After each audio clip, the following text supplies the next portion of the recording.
Conversation.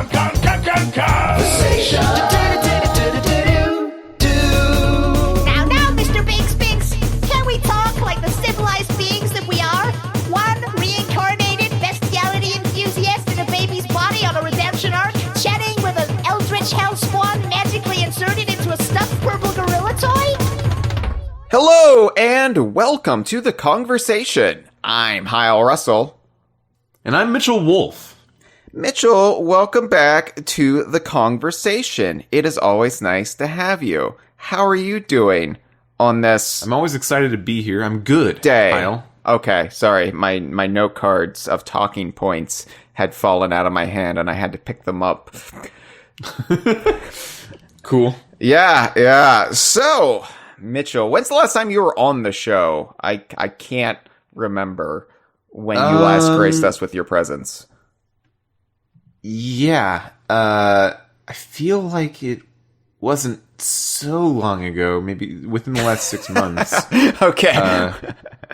I know you were on our E3 episodes, but I feel like we always try to get you in somewhere after that, so I don't know. But welcome back. It's been a while, and we're going to be talking today about the Rarenaissance. And don't worry, we're going to explain what that is. This episode has just the awful title of Rarenaissance Rarespective. And I had to think about that because I was going to call it the Rarenaissance Retrospective. But then I realized people would get confused because they would think I would be like comparing Rare with Retro Studios. And then like I could call it the Rarenaissance Playtonic Spective or the Playnaissance Tonic Spective or, but then it just doesn't mean anything. Not that Rarenaissance means anything, but I had to weigh my options, and believe it or not, the cleanest title was Rarenaissance Rarespective. So I'm sorry. I like Playnaissance Tonic Spectre, but I think that you went with a good option here, and I think it's going to work out. I spent 4 hours trying to figure this out, and ultimately, after consulting a team of researchers at MIT, they all agreed this is the least confusing one. So this is what we're going with. But yeah, you're on the show. Of course, this isn't the only podcast you do, Mitchell. I thought you might want to plug your own wares. Thank you so much. Not your own rare wares, because that would make it confusing again, and then I would have to sit here and explain what I mean. No, your own podcast, Mitchell. What are you doing right now? What are you cooking in the oven?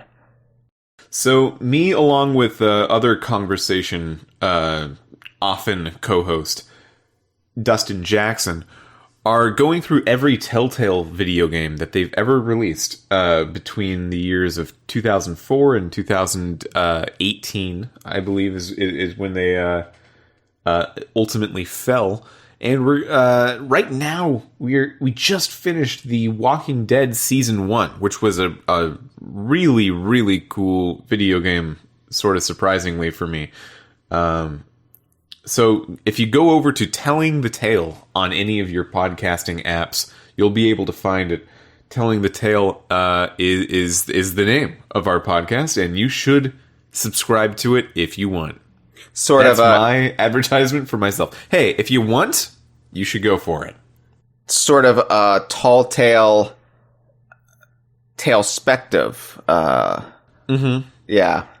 Yeah, a tailspin retrospective.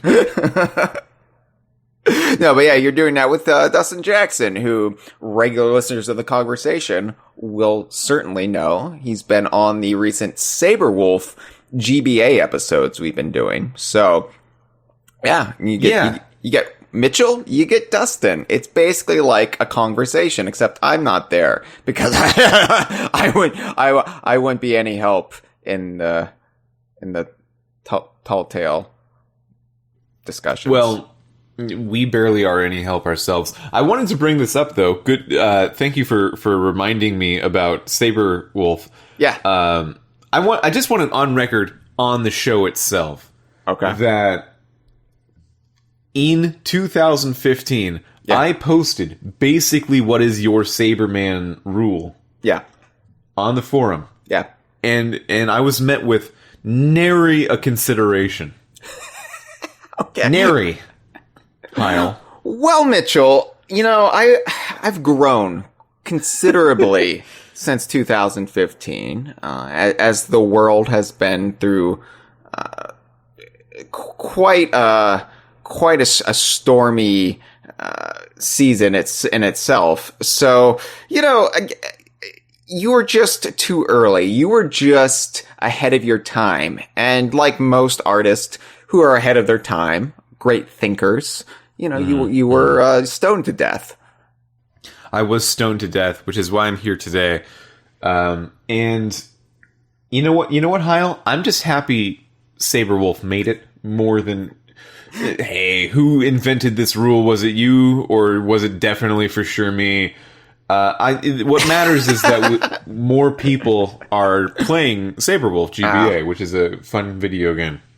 I maybe, your post was rattling around in my subconscious and was kind of like the little bird embryo inside the egg. And it was feeding on the goopy nutrients for the past 7 years until it could fully hatch into the lovingly cute little featherless creature that everybody finds so enchanting when they come out of their eggs. So, thank you.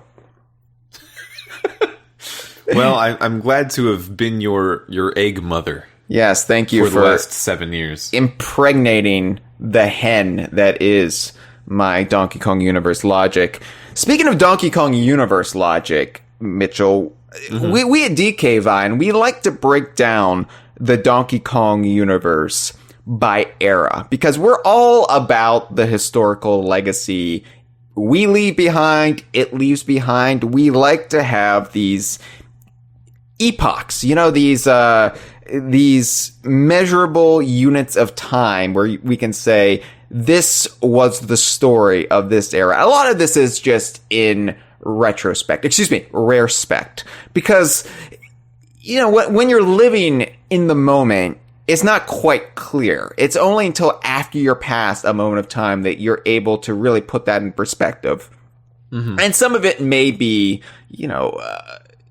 in hindsight, you're kind of filling in the gaps with the color of nostalgia, whatever. But we like to do it. And we've broken down the eras of the DKU into 5 distinct spans of years. So we have the classic era, which spans from the launch of Donkey Kong Country in 1994. By the way, if you do incorporate the arcade era into your Donkey Kong, then just, attach the arcade era before all of this.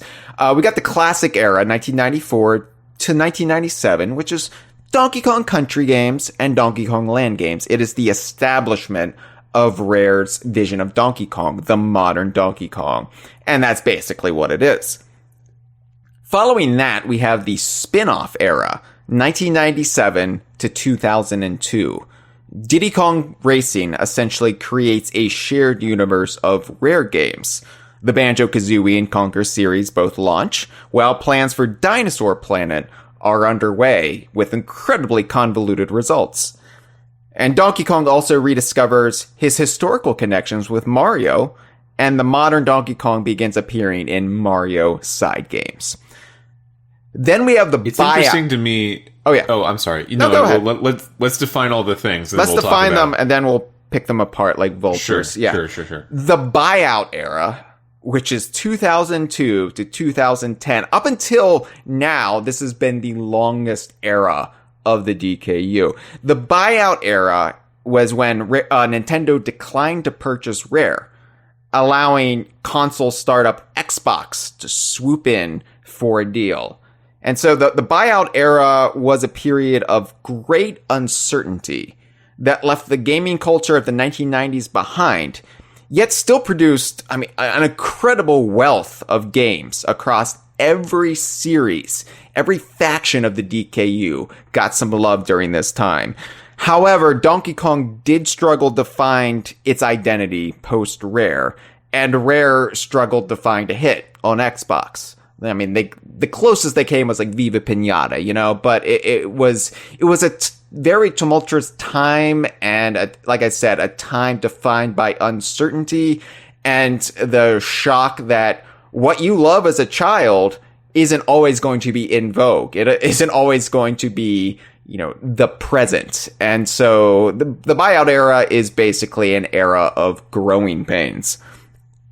That said, there were a lot of Donkey Kong games. There sure specifically in this era. So many Donkey Kong games. The Rarenaissance era itself, which we'll talk about in a second. There were tons. It seems like at that point in time, it was still a very high priority for Nintendo to put out at least a quantity of Donkey Kong games every year or so. And that, in retrospect, makes it feel like that should have been a really cool era for the Donkey Kong universe. And maybe I think I'll come back to this, but I don't think we appreciated it enough at the time, just because of how everything else was going. Like I said earlier about hindsight, you know, I don't think we could appreciate the buyout era. Well, some of us, I couldn't, because of all the reasons, like, you know, the culture that was the earlier eras with Rare, with Nintendo, it was definitely being left behind, and it felt like Donkey Kong was kind of at war with itself, trying to find what it was going to be post-Rare. And it didn't really help that Rare was also making Donkey Kong games during this time. So, you know, it was just like everybody was, you know, kind of trying to have a say, and we as fans were getting all sorts of mixed messages. And it's easy to look back now and be like, what were we upset about? That looks great. But when you lived it, it was a bit different. The Returns era, 2010 to 2014. Rare's basic lack of success on the Xbox causes the studio's near collapse, while the success of the Donkey Kong Country Game Boy Advance games that they made for Nintendo causes Nintendo to recommit to the series. Retro releases Donkey Kong Country Returns, and this leads a very quiet era that still brought about some measure of peace to the fandom. It's funny, yeah, like the Returns era definitely had much less going on than the buyout era, but definitely. I think everybody just chilled the fuck out because just having Donkey Kong Country Returns, even if it was a game that didn't have, you know, most Donkey Kong characters and stuff, just having that commitment to the brand sort of, I think, caused us all to just shut up. And, you know, I don't know. It's weird that was enough to pacify us. Maybe it took, like I said, the near collapse of Rare and the relative failure of Nuts and Bolts and them being reconfigured into Connect Studio for a time. Maybe, you know, it took all of that to make us reassess and just be thankful for what we had, which I don't know. I'm not going to, you know, put us all on the couch from over a decade ago, but yeah, the Returns era was probably the least populated era when it comes to games for the DKU, but it's one that is remembered more fondly than the buyout era. I think in hindsight, the buyout era's fruit its harvest of games will definitely be lauded more, but you know, yeah, whatever. And then it's interesting because, like, for that whole last decade before Returns came out, we were getting tons of spin-offs and ports and other attempts at continuing the Country legacy from Nintendo, like, all over the place. And then as soon as Returns came out, and it seemed to be the thing that stuck with people as, like, oh, you should keep doing this. This is really good. They went quiet. Like, as soon as they do something that we're all like, yeah, absolutely, you should keep doing this. They don't. Well, which seems to be a recurring theme a little bit. As soon as we're really happy with something, it sort of stops. And I don't know if it is that they finally found the identity for Donkey Kong. Oh, it should be this. And then, okay, Retro, make a sequel. And Retro makes a sequel, and then, the wheels just spin from there. I don't know. But, yeah, anyway, that brings us to the Rarenaissance, which started, roughly 2014 to the present, roughly. But this is where the dying embers of Rare reignited across the entire Donkey Kong universe. Started with Tropical Freeze and the return of David Wise to Donkey Kong. And then Rare restructured, became one of the most lucrative studios under Xbox, which if, a decade ago, I wouldn't have believed that. And then many of those who left Rare during this time formed Playtonic, which is an indie studio committed to making games more in line with how they used to do it in the 1990s. The Donkey Kong Country fandom, we grew up, we've come of age both outside and within Nintendo, and core concepts and characters have sort of been revived and we're being buoyed into the next era. The next undefined era of the Donkey Kong universe. So the Rarenaissance was really more about reclaiming the spirit of Rare. And the reason we're doing this episode is the Rarenaissance, it's basically at its end. I mean, and that's a good thing. I'm not saying like it's ended because it's failed. It has succeeded, I think, in every measure. We're probably in a new era right now, or just about to pass into it, but the shape of it is still unknown in the present. Mitchell, this era of gaming, this era of DK Vine, the Donkey Kong universe, Rare fandom, Donkey Kong fandom, however you want to define it, it's incredibly important to the both of us. And that is why you're here on this episode. You actually pitched this idea to me. And you're like, hey, we should do this episode when the new season of the Kongversation starts. I was like, yeah, that sounds like a good idea. It would be fun to reminisce and get nostalgic about stuff that seems relatively recent, but has spanned almost an entire decade at this point. And so, yeah, that's why you're here. We're going to be kind of dissecting the Rarenaissance because, as I said, anything that happens from this point on probably won't be part of the Rarenaissance. It will probably signal the new era of the Donkey Kong universe. So I think it's a good time as any to take stock of where we've been these past 8 years. So, question. Yes.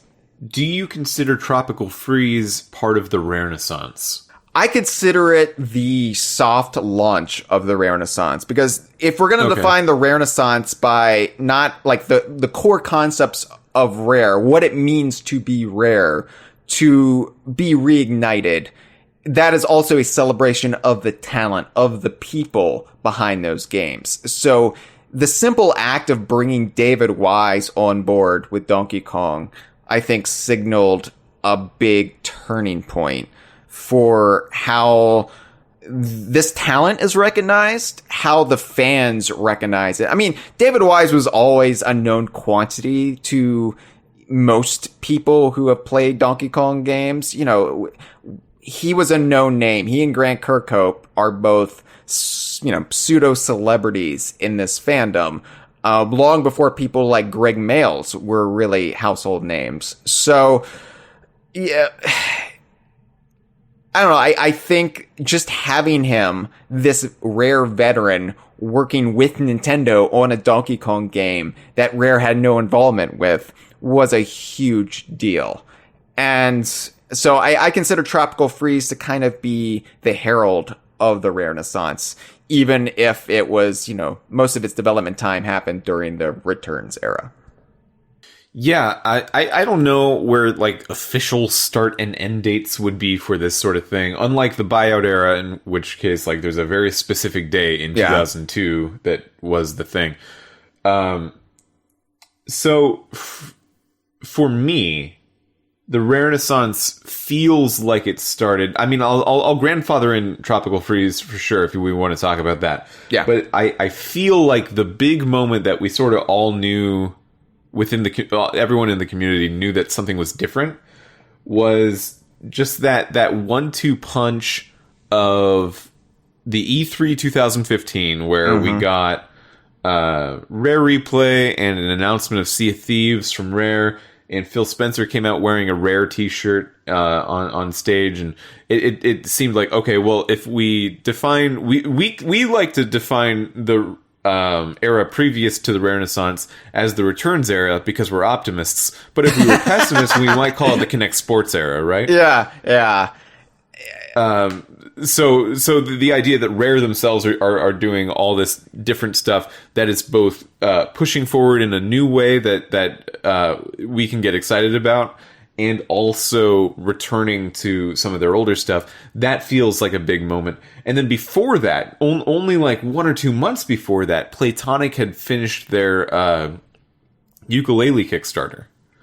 No, actually, the Yooka-Laylee Kickstarter finished at E3 that week. That's right. Yeah, they announced it like a month beforehand, and of course, Playtonic themselves were, announced their formation in the spring. I believe it was March 2015, and then from there we reached out to them. We got Chris Sutherland on the Kongversation, which is actually, Mitchell, how you found us. That's true. Yeah. Yeah, no, you're right. The Kickstarter ended at E3. I remember because I was trying to buy food at E3, and then I realized I suddenly didn't have any money. Oh yeah. Because I had a massive amount of money come out of my account, my bank freezed my account when I was at E3, which resulted in me calling my bank at 2 a.m. in the morning in my crappy Airbnb, trying to sort it out and being like, no, I wanted this money to come out of my account. Let me explain to you the history of the Donkey Kong universe. So yeah, that all it was a crescendo of events, all culminated E3 2015. So, I mean, you're right. That is the true birth of the Rarenaissance. I view Tropical Freeze more as a prologue.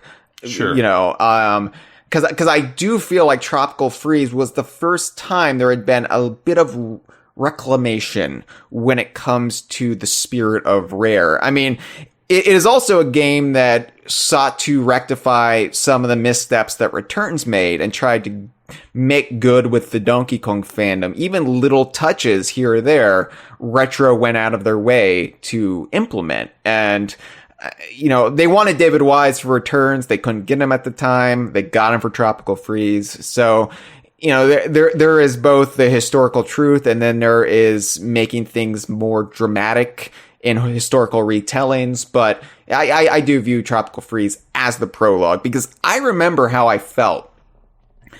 E3 2013, it had been 3 years since Returns had been announced, and somehow we had persevered during those 3 years. DK Vine, as a community, we were still optimistic, but it had been 3 years since we really had anything after the huge success of Donkey Kong Country Returns, which was basically Donkey Kong fandom's Force Awakens in so many ways. But I mean that in both the good and the bad, right? It was a game that essentially took that first game and remade it as a sequel and really created a whole fervor and frenzy around the property again.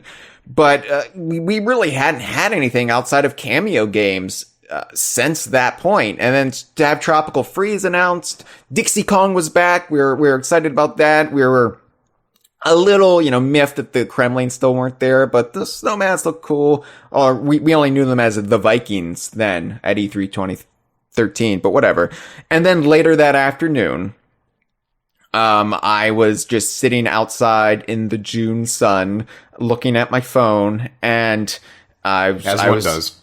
Just letting the warmth of almost summer warm my skin, and then I was looking at the DK Vine forum, because I was in full E3 mode, reading what people were saying about Tropical Freeze. And then it was just like, oh my God, David Wise is doing the music to this.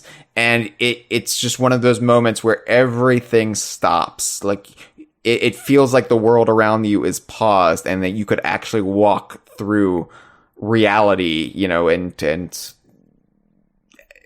experience, time completely at a standstill. So it was just this unbelievable, like, oh no, this is actually way better than the Kremlin's being back. This is David Wise doing new Donkey Kong music in 2013. Like, it was unthinkable. And it was just this huge moment for our fandom. And it, like I said, it was one of the first times where somebody responsible for those original games was being celebrated in a way that I think would really tell the story of the Rarenaissance when all things are considered. When the history of the Rarenaissance is laid out, it is really a celebration of the creators as much as the IP. I think that's true. We've got a lot of new connections, especially on Twitter, with some of the older developers behind these games, who we now know are reachable. Like, we're learning new stuff about Stop and Swap all of a sudden. It's not even new stuff; it's just like more old stuff. Yeah, it's really been a big change. For the longest time, Rare's Wikipedia page had an entire section blocked out for just describing how they don't talk to the media very often. Yes.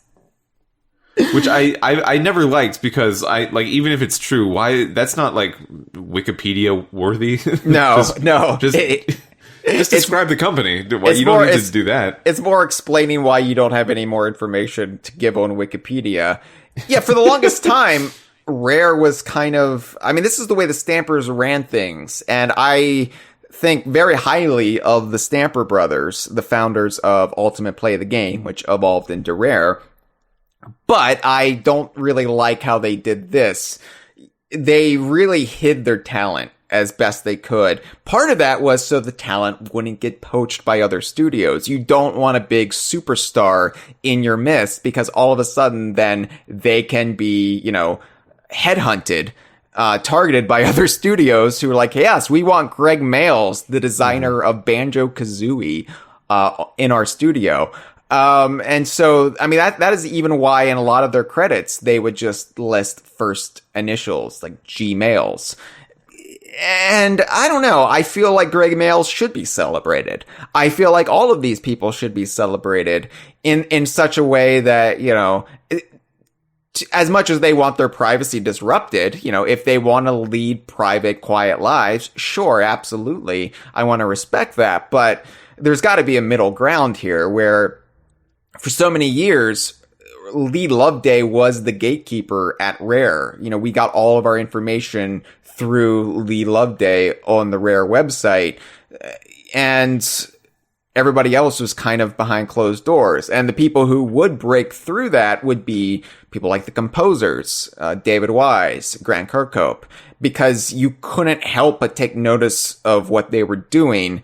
And there were so few of them in comparison to everyone else that they just kind of stuck in your brain. Yeah, right. The musicians on games are always sort of going to have this otherworldly sense about them in the media.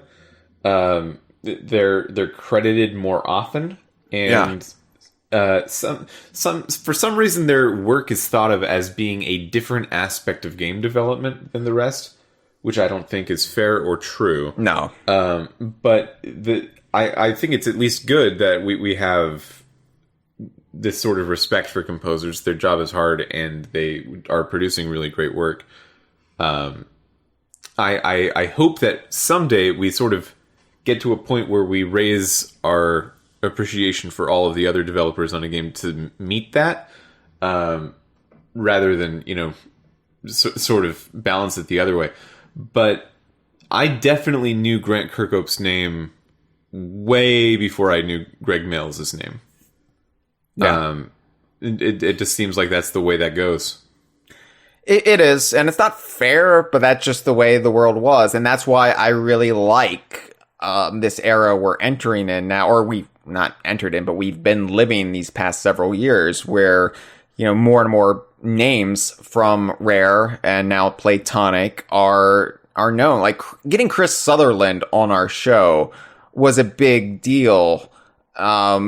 Because not just for us, because we got to talk with one of the key creative talents behind some of our favorite games of all time, but we also got to celebrate Chris Sutherland, so sure. And that episode in particular, I think helped put this podcast on the map. And it also helped make Chris Sutherland somewhat of a celebrity in our fandom. And I'm not like blowing smoke up our own ass here at DK Vine, but it was mutually beneficial in that early era before Playtonic was an established brand, when they were just starting out.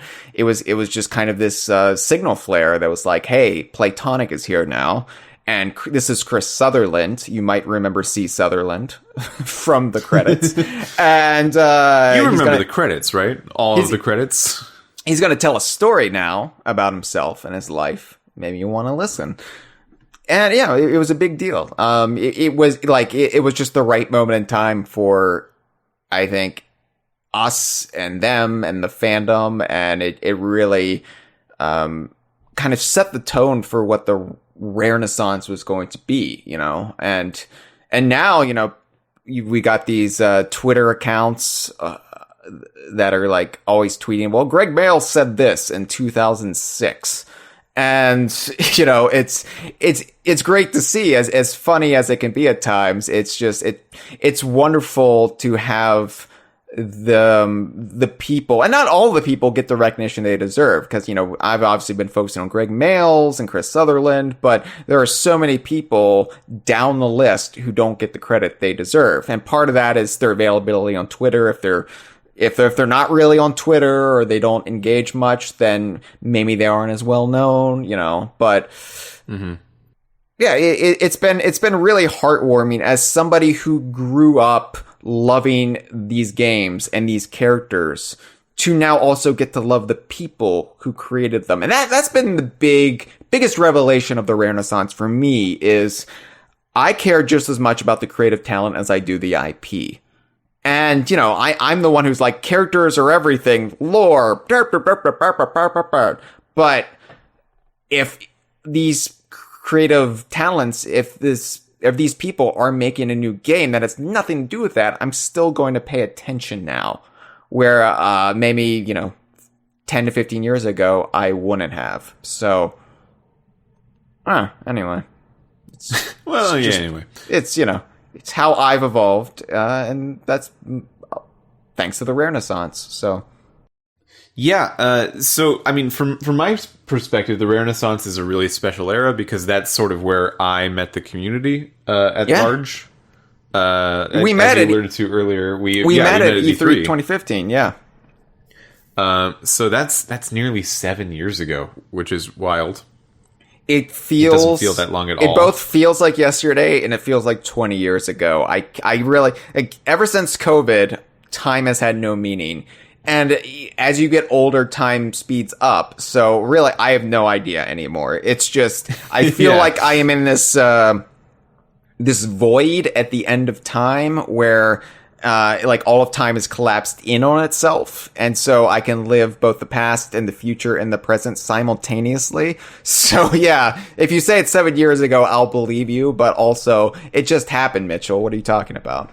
Yeah, I remember we went to a Mexican restaurant, and I wanted a margarita but could not get a margarita because I was 20. And now I'm in my late 20s. Yeah. I'm all the way on the other side of that whole decade of my life. It feels very strange that it just passed by so fast. Yeah, it's, we focus on how full of political strife the last 8 years have been, and the world and just how things seem to be spiraling in many respects.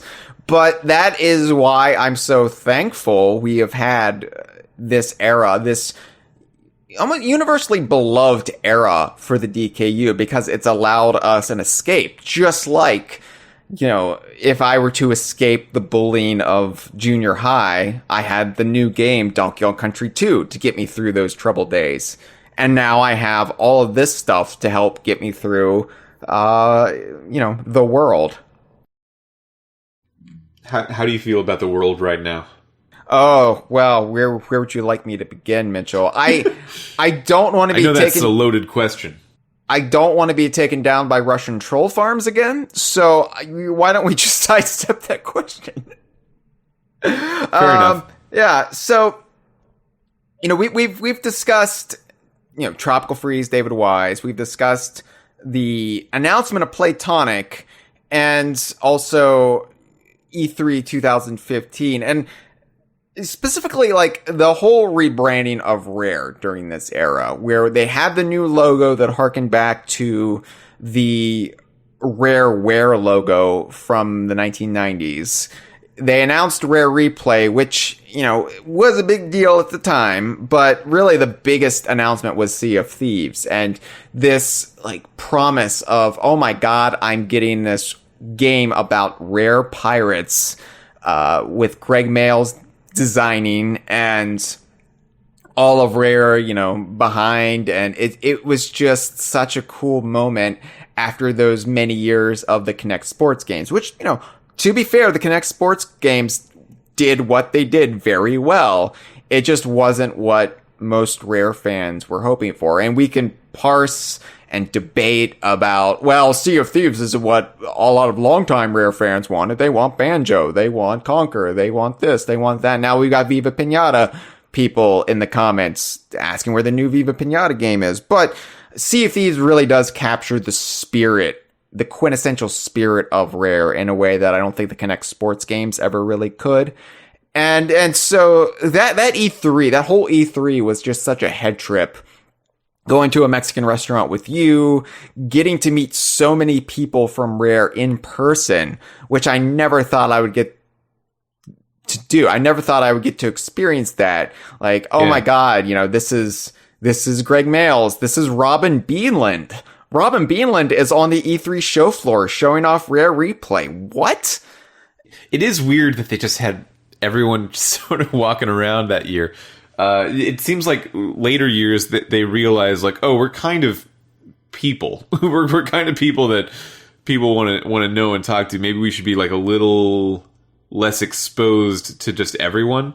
But that first year when they were showing Rare Replay, they were all just sort of around, just sort of like standing around waiting, trying to pimp their own game. And like, dude, you're Robin Beanland. But I think you should have security. This is very alarming for me that you're just like all around.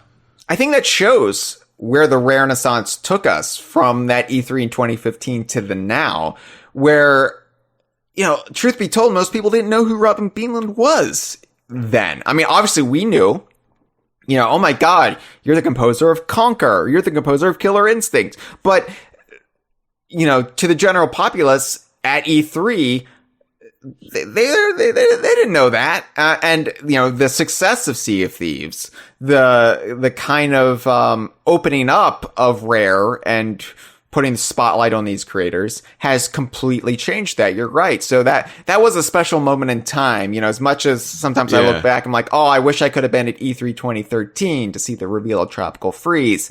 Oh, this and that, regret, blah, blah, blah. But Nintendo was still using the models with the 3DSs tethered to their hips. A special era.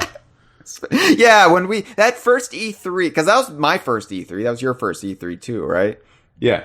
Yeah. That they still had, quote, booth babes, end quote. Like, it was this weird era where the culture hadn't completely rolled over yet, and we were still in that earlier, like, aughts era, like, we need I'm impersonating an executive right now, taking a drag on a cigarette. Oh yeah, we need attractive ladies to really get the nerds all hot and bothered. Yeah, We need GB Robo Ziplash right on the hips. We need them to play Mario and Luigi Paper Jam while they wait in line for a totally unrelated game. So we need to get Jessica down there with the game on her hips. yeah, it was gross. It was just gross all around, and It gets the people going. They think about touching a thing that was once touching a hip. And it's true. That's the sad thing. Like, I'm sure that conversation happened somewhere behind closed doors at some point in the history of E3. Oh yeah, no, I'm positive that's exactly what they're thinking. They're thinking like subconsciously they'll be interested in touching this thing because it was at one point touching a woman. So like that's their marketing plan. That's the whole idea behind it.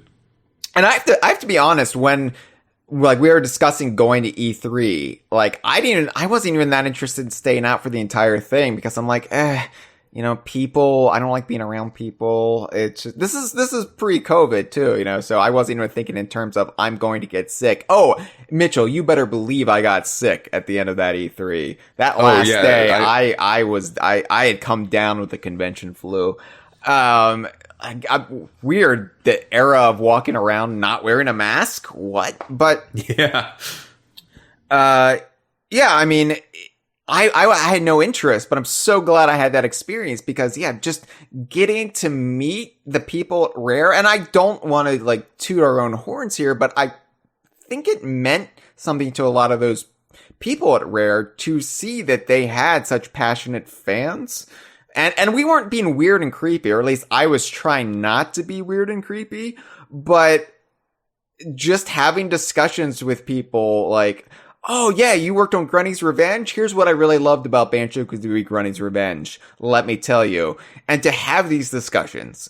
And I think it showed them, it got them outside of their bubble, and it showed them, hey, the work we've done has resonated with people.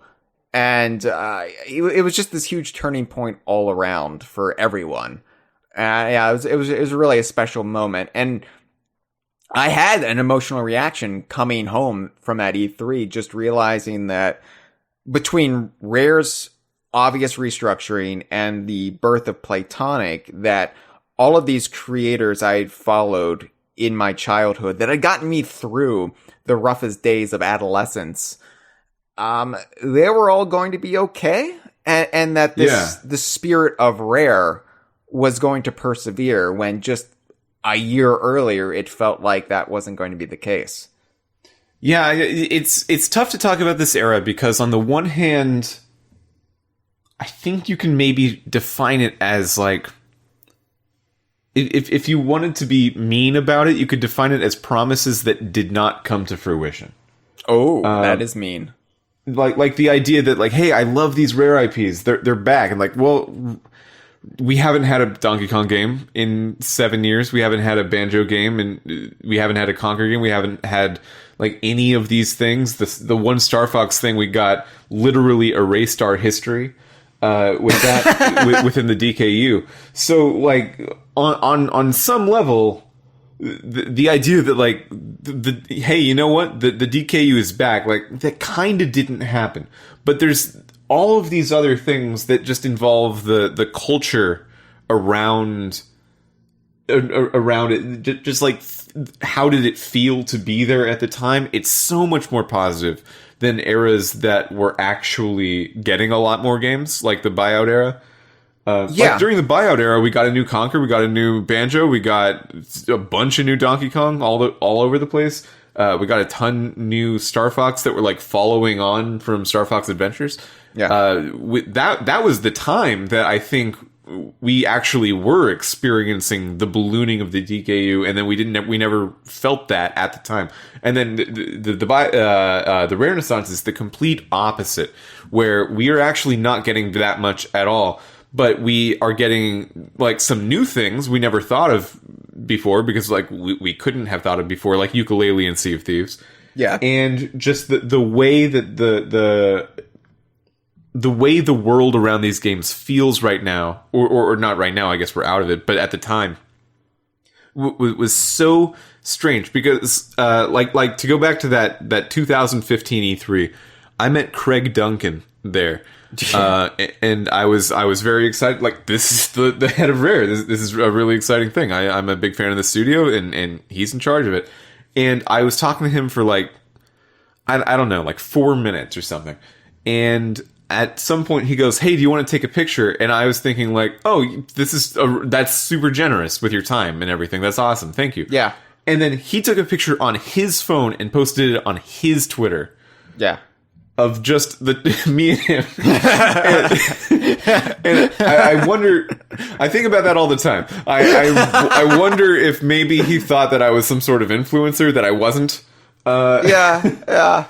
But also, like, hey, he took a picture with a fan, and he was excited. Like, hey, I just met a fan.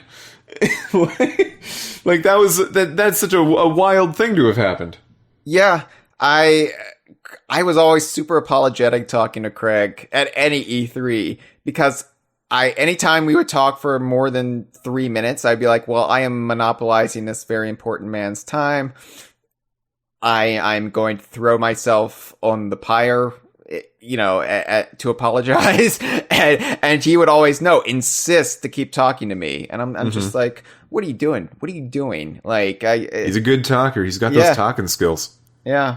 So it's, and like towards the end of that E3, I don't even know if you were still around that day, Mitchell, or not, but, some of the guys from Rare, tracked us down and, gave us Rare staff shirts. And that was just the coolest moment. I feel like I can talk about that now since it's been 7 years. But like, no, yeah. I was there. I still have my shirt. I wear it all the time. It's a great one. I thank them by getting them sick with my flu, I'm sure. But I haven't worn it once, but it's still kept safe because I'm just like, well, I can't possibly wear this, but this is the coolest thing. Yeah, it was just, it was a special moment. It was like one of those things where you had to be there to sort of understand.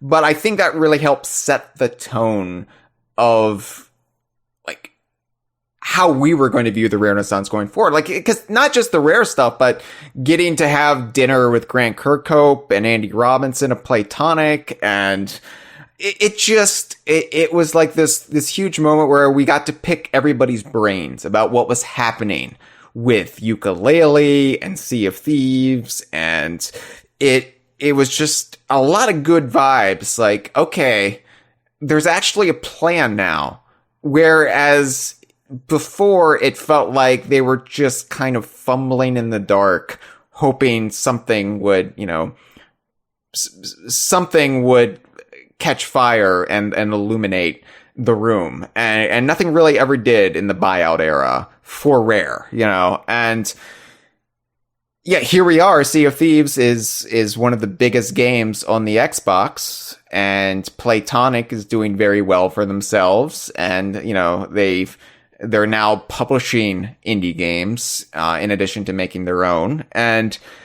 it just seen where everybody's come since that E3. Everybody is awash in success, and it's such a comforting feeling compared to where we were before that E3, where it felt like Rare was on death's door.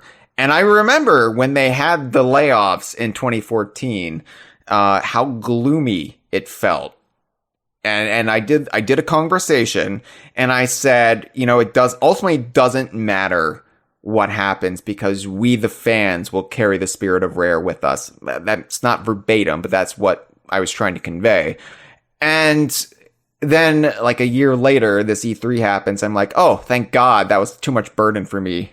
I don't have to worry about that now because I feel like everybody's going to be okay. And it turns out I was right. Well, I mean, sure. I think everyone was ultimately okay, or at least if you were in that sphere, you have the option of like, okay, do you still work at Rare? Do you work at Playtonic now? Do you do your own thing? Yeah. It seems like a lot of them landed on their feet. That said, I don't want to I don't want to rose color those layoffs. Those No. were bad. Those were a bad thing. It was rough. And that being said, you know, I call it like the original sin of the Rarenaissance, where without those layoffs, we wouldn't have Playtonic. And I can't imagine my life, my fandom, without Playtonic in it, you know? I don't know. I think that it would ultimately be better if that didn't happen. You could have had the Playtonic team doing their own thing at Rare on the side, and they probably would have even been able to use IPs that they aren't able to use now. Maybe, I mean, in a perfect world, but I don't see that happening. I don't know. I feel like it's good that Playtonic has their own independence and their ability to just do what they want. Maybe not with the classic IPs, but I don't know. Yeah. Like the fact that we have basically another studio that is allowed to kind of celebrate these classic Rare sensibilities and to make games more in line with, you know, what they put out in the 90s and aughts. And, you know, it's great too also seeing when, you know, somebody from Rare leaves Rare and just joins Playtonic. It's like, oh, okay, that's a lateral move for this fandom. That's awesome. Like Stevie Cole just left Rare and joined Playtonic to work on the next Yooka-Laylee game. So, that's exciting to me, you know, and yeah, I hate those layoffs. I hate they happened. I mean, I was just very, very despondent about it, back in the day, but it's one of those things where I'm never really feeling comfortable talking about it because it still upsets me, but I think everybody made the best out of a very bad situation. Yeah, the era of the Rarenaissance on a personal level for me was also the era where I went from not doing anything to being a video game developer. So, in my job as a video game developer, we look down upon video game developer layoffs. Yes. We generally think they're uncouth. Yes. Yeah. But I mean, during that era of the Rarenaissance, I dedicated myself full time to Donkey Kong journalism. So I don't know what that says about our differing perspectives on this, Mitchell. Other than there was a time where we were both fancying ourselves journalists of the video game variety, I suppose. Yeah. Right in the Rarenaissance, it was a time period, man. It was I think people will understate how much this era not just changed the way that we think about this like section of gaming, but also how this era changed people. Like it seems that everyone in the community that I've talked to about this, like, well, what did you do during the Renaissance? They're like, oh, I became an astronaut. What? Like there's crazy jumps everyone's making, and if that's not you, don't feel bad about it. I think there's also just like a lot of internal character growth that people have had. Yeah, I certainly think that I have. Raising hand right here, absolutely. Like I feel like I grew up during this era. Like I actually found myself, if that makes any sense. Whereas before, I didn't know who I was. I still didn't know who I was. I was still figuring it out. And then somewhere in this Rarenaissance, I met the real me, and I was like, oh, hello there. And I gobbled myself up and consumed him, and then became him. That's a lot to think about. Okay. You ate him. All right. Yeah, sure. Yeah. The great thing about the Rarenaissance has been how the community has like really come together, I think, during it. And like, this has been a remarkably resilient fandom. And I'm still amazed that we've persevered so much over the years with minimal drama. We've had drama, for sure. We've had plenty of drama. But, you know, we've remained remarkably positive, all things considered. Maybe because we got all that negativity out during the buyout era. But I don't know. And just, I think like having an outlet like Sea of Thieves has been good for us, where we get to play co-op games together, a co-op game together by Rare.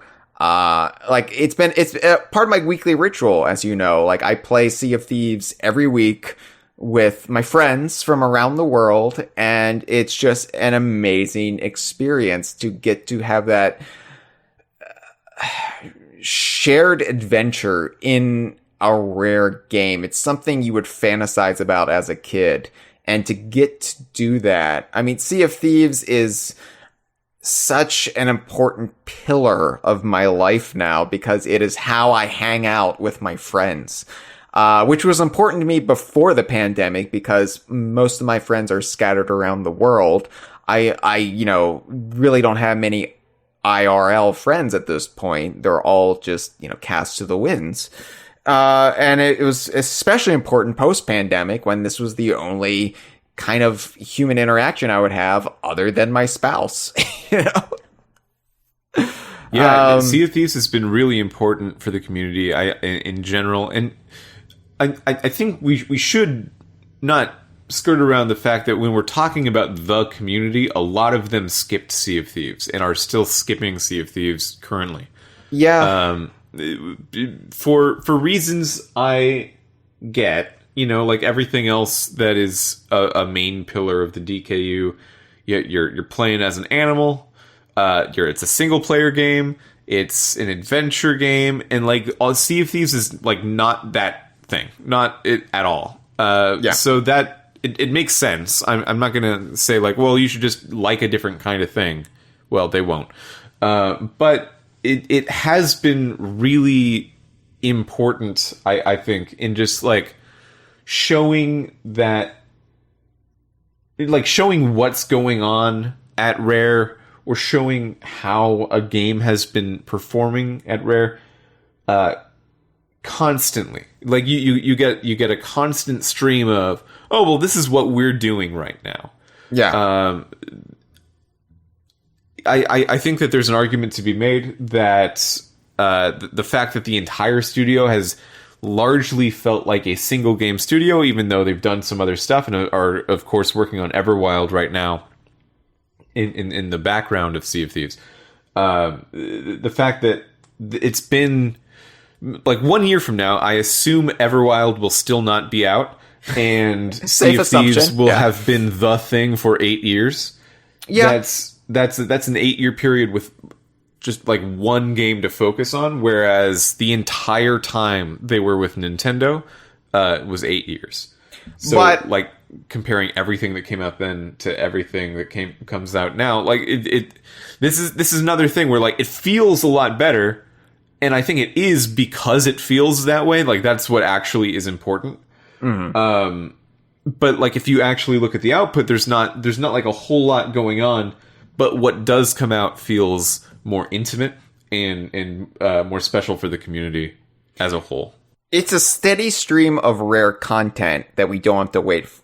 We don't have to wait for the next game, because we're just getting updates every month in Sea of Thieves. And so it's definitely helped placated that feeling, that like urge, that hunger for more, you know? When I got to go to Rare in May 2016, which I won't go over too much in this, because I don't want this to be too much of our own personal experiences. But of course, what else do we have though? You know, like I mean, we're talking about an era of time that we lived through. I know, but it's not a universal experience, right? So sure. I don't want to be like, this is why you should all agree that the Rarenaissance has been a magical era, because I got to go to Rare. Isn't that wonderful? Don't you remember when we all went to Rare? Yeah, I mean, I smuggled you all in my big trench coat, you know.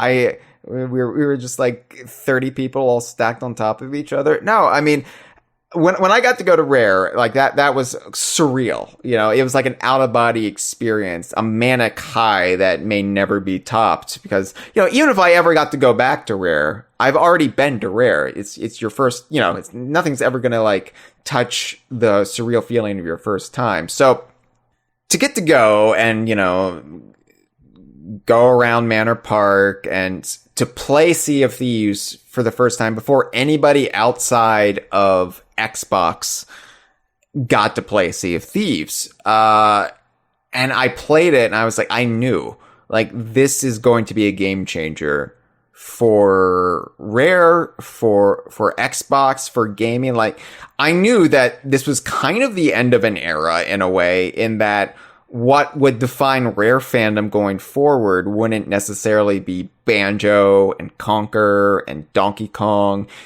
It would be Sea of Thieves. Sea of Thieves would bring in so many new fans who wouldn't have any connection to the old stuff.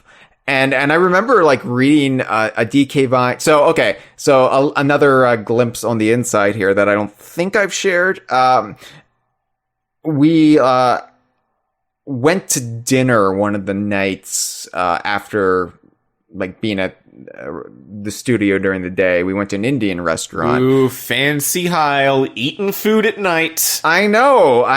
Like, for once I wasn't dumpster diving. But I was like looking at my phone once again, because I'm just I have the attention span of a gnat. And I was reading the DK Vine forum, and Mitchell, I don't know if this was your thread or if it was somebody else's thread, but you might have participated in. But there was a question: what do you think will be a bigger deal, Sea of Thieves or Yooka-Laylee? Oh, I think that was my thread. Yeah. Yooka-Laylee was winning hands down, because this is the DK Vine forum, early 2016, right? So, and I remember this was after I played Sea of Thieves for like 2 days straight, and I was thinking, and this is no like slight towards Yooka-Laylee, which I love and I adore Playtonic, but I was just thinking, wow, they have no idea. like I just played Sea of Thieves and I was like, you don't know yet. You don't know that this is going to be a huge deal. And I know that really hasn't been felt by the entirety of the community, who like maybe Sea of Thieves isn't their thing. But I think that my opinion kind of held true as far as the broader culture goes, where Sea of Thieves is a huge deal. It was hard to understand at first, like what Sea of Thieves was going for. Because if I recall correctly, when the game launched, the things you could do were you could do Gold Hoarder, Merchant Alliance, and Order of Souls voyages, and that's it. Like there wasn't anything else there were forts in the games. I think forts were at launch. So between those things, they didn't announce forts until like a month before the game came out. And I don't even think they announced Order of Souls and Merchant Alliance until right before the game came out as well. So like you had Gold Hoarder voyages. That's like what the game was. And then also all of the social systemic aspects of playing in a shared server. Yeah. Like from my perspective, I'll say like I did not understand what this was going for. Like I knew what other MMOs were going for, so I was sort of slotting that in. Of like, oh well, you'll be able to do a lot of stuff with other people on the side of doing these voyages. I get that, but then like that also wasn't correct. So it was hard to get a handle on it. It felt very ephemeral for like 3 years. Even though I was playing the beta, I was in the pre-release tests and everything. Yeah, I was playing the game, and still it was like, well, I still don't know exactly what we're all doing here. I assume like at some point this will fill out, and it did over time for sure. Yeah, and I have to wonder if Rare wanted as early of a launch as they got. I feel like they're, and this is my own theory, I don't have any confirmation on this, but I sometimes wonder if Sea of Thieves was launched to coincide with Game Pass, and it was just like, get out the base game and it'll just grow from there, which accounts for the very tepid reaction early on, where I got to play the prototype build, which was much more fleshed out. And so I saw what the game was going to be. And I sort of had an inkling and understanding that I guess very few people did. So I was like, just wait and see, everyone. Just trust me. It's gonna fill out. It's gonna flesh out. There'll be some meat on those skellies eventually. And, I mean, here we are, but growing pains for sure, but ultimately it's now one of the biggest Xbox IPs out there. And, as somebody who got an Xbox for Rare and, was like, oh man, Grab by the Ghoulie should be, lighting the world on fire. And it's not. What's happening? It's comforting. It feels like a triumph to finally have this huge IP by Rare on Xbox, and to have all of these new fans, even if it's created this kind of quandary for DK Vine, where every time I talk about Sea of Thieves, I'm like connected with maybe the cross section of 20% of our audience, 25% to 30%, I don't know, who have gotten into Sea of Thieves. And then there's the other 70% who just are like, why aren't you talking about Donkey Kong? Why aren't you talking about Banjo? And then you've got the Sea of Thieves crowd who are like, why is this Donkey Kong fan site talking about Sea of Thieves? I don't care about that. So there's been a divide that's been hard for sure.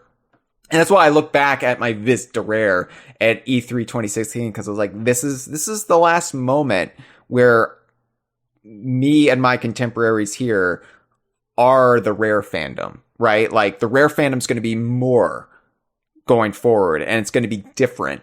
And so this is kind of the passing of the torch in a way. Yeah, it's interesting that Sea of Thieves has become probably like the number 3 Xbox IP behind Halo and Forza, maybe eclipsing Gears at this point. Yeah. I think that's a fair assessment. Yeah, number 3 is either Sea of Thieves or Gears. Probably, it could go either way. But it's interesting that happened, because if you look at what Sea of Thieves is, it's such a. It would be commonly understood within like a game designer culture to be a very niche experience if you just looked at it without knowing the context. It doesn't feel like something that's designed for a mass audience. It feels like, oh, well, there's going to be some people out there that like this very quiet, experimental feeling, sailing simulator. Yeah. And, it ended up being very, very successful. And I think a big part of this era as well is the rise of streaming. Streaming definitely existed before this era, like a long time before. But because there was such a push on streamers who were playing, among other games, this game, and like getting a different experience out of it because they were streaming it, that boosted a lot of different kinds of games that I think in the past would not have really made as big of an impression. Like with Sea of Thieves specifically, I don't think you can underestimate how much, or I don't think you can overestimate, I suppose, how much just streamers playing the game and fucking around and doing little silly things in their streams was the reason it recovered from a poor launch. Like that aspect of the culture is something that I don't think I've ever completely understood. I'm saying that as we're streaming on Twitch right now, but I don't think I have ever completely understood the appeal of watching people play video games regularly. Like, I don't regularly go on Twitch. I'll see, like, if my friends are streaming, I'll watch them sometimes or something like that. Yeah. Do you watch Twitch often? I watch the Idaho crew to make sure they don't say anything offensive on my channel. Like, Sure. because Dustin, once he has a few, oh man, he's like the drunk at the end of the bar. Yeah, no, Dustin sucks. No, I watch the Idaho crew because it's fun to watch DK Vine content that I have no hand in. Honestly, but I don't have the time, Mitchell. Like, if I'm not doing content for DK Vine, if I'm not playing games that I'm going to be incorporating into my work for DK Vine, then I'm trying to live a life. I'm trying to be, I'm trying to have it all, I'm like those 1980s women in those cigarette ads, like Trying to have it all. yeah, and part of that is I can't just sit in front of my computer or my TV and watch people stream games because I'm like, why? Because also there's that workaholic part of my brain that's like, okay, I'm watching people stream games. Why aren't I streaming something right now? Why am I not producing content right now? Why am I not editing something right now? Why am I not writing something right now? This is time wasting that could be going towards DK Vine. Hyle, you're a lazy asshole. You fucking suck. Then I start punching myself, Mitchell. First lightly, just in the stomach. And then I move down to my crotch so I can really feel some pain. Well, yeah, you need to go a little further away from, like, your shoulders. Otherwise, your arms can't extend powerfully enough. Yeah. So, no, I don't tend to watch streaming. But I do agree That's that... a long way of saying this. That's really what turned Sea of Thieves around. Also, it's just sometimes things strike a chord with part of the audience that weren't being served. And this audience might not know what they are looking for until they find it. I was that way with Donkey Kong Country. It's like, finally, a game for me.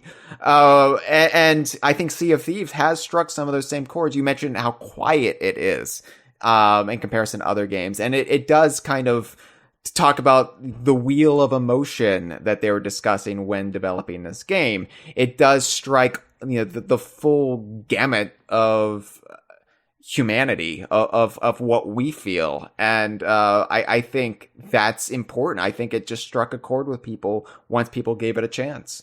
And Yeah. hear it. But if I think about, like, all the different aspects of Sea of Thieves, the PvP ship on ship battling between people, that feels like a acceptable to AAA idea, right? Like, that feels like it's going to get a bunch of people excited, and it's easy enough to market and whatever.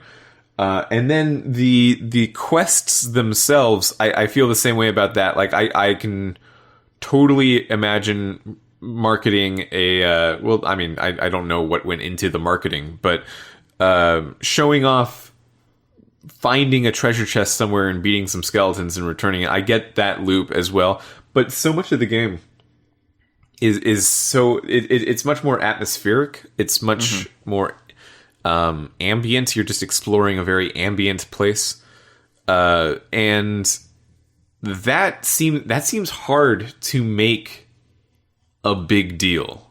That seems hard to just say, like, oh, well, this is going to make a lot of money. right. And they've done it, which I think is an extraordinary success. Just making something like that appear to be a big, mainstream release. And like I said, it means a lot to me personally, because even though I had no hand in the game, despite my appearance in the credits, I got to see the creators behind it, your Mike Chapmans, your Prestons, I got to see them from the start, and talking about their ambitions for the game and their plans, and seeing the threads starting to be woven into this tapestry, and to see it pay off for them. It's just been such a great story. A great narrative, in real life to see this game achieve what it has. So, I mean, that Sea of Thieves is like the biggest success story of the Rarenaissance. And I realize that's not what our audience may want to hear. They may want us to like harp on the fact that there hasn't been a new Banjo game, but it's also been a great time if you're a Banjo fan. This is what I'm arguing here. Like, the Rarenaissance has been terrific if you're a fan of Banjo and Kazooie or Conker or these classic Rare IPs, because we have gotten so much. We haven't gotten a new game, true, but look at where we are with Banjo and Kazooie compared to where we were a decade ago. It's night and day. It is night and day. And, you know, we have to talk about Smash, Mitchell, because I think the other big success story of this era has been Super Smash Bros. Ultimate. It has been this, finally, this validation our fandom longed for so long from Smash, and getting kind of overlooked or picked over, passed over in Super Smash Bros. 4, which I know you enjoyed. I know you enjoyed Smash 4, especially where you were in your life. I mean, it's the weakest one of the Smash games. Yeah. But you played it. I mean, you played it quite a bit when it came out. But I associate you with two major moments in my life, Mitchell. I associate you with that E3 in 2015, and I associate you with everything related around Super Smash Bros. Ultimate, because we were there together. Yeah, we were together at both E3 2018 and E3 2019, which might be the very last E3s, at least in person, ever. But two major moments for Smash Ultimate: the coming out party and the victory lap for DKU fans. Getting to play, cause Smash, look, this has been a journey we've been on, Mitchell. And when they announced it earlier that year, I wasn't too keen. I wasn't ready for this again. It was just like, we just got through, it felt like we had just gotten through all of the drama and all of the heartbreak that was Smash 4, Super Smash Bros. For Nintendo 3DS and Wii U.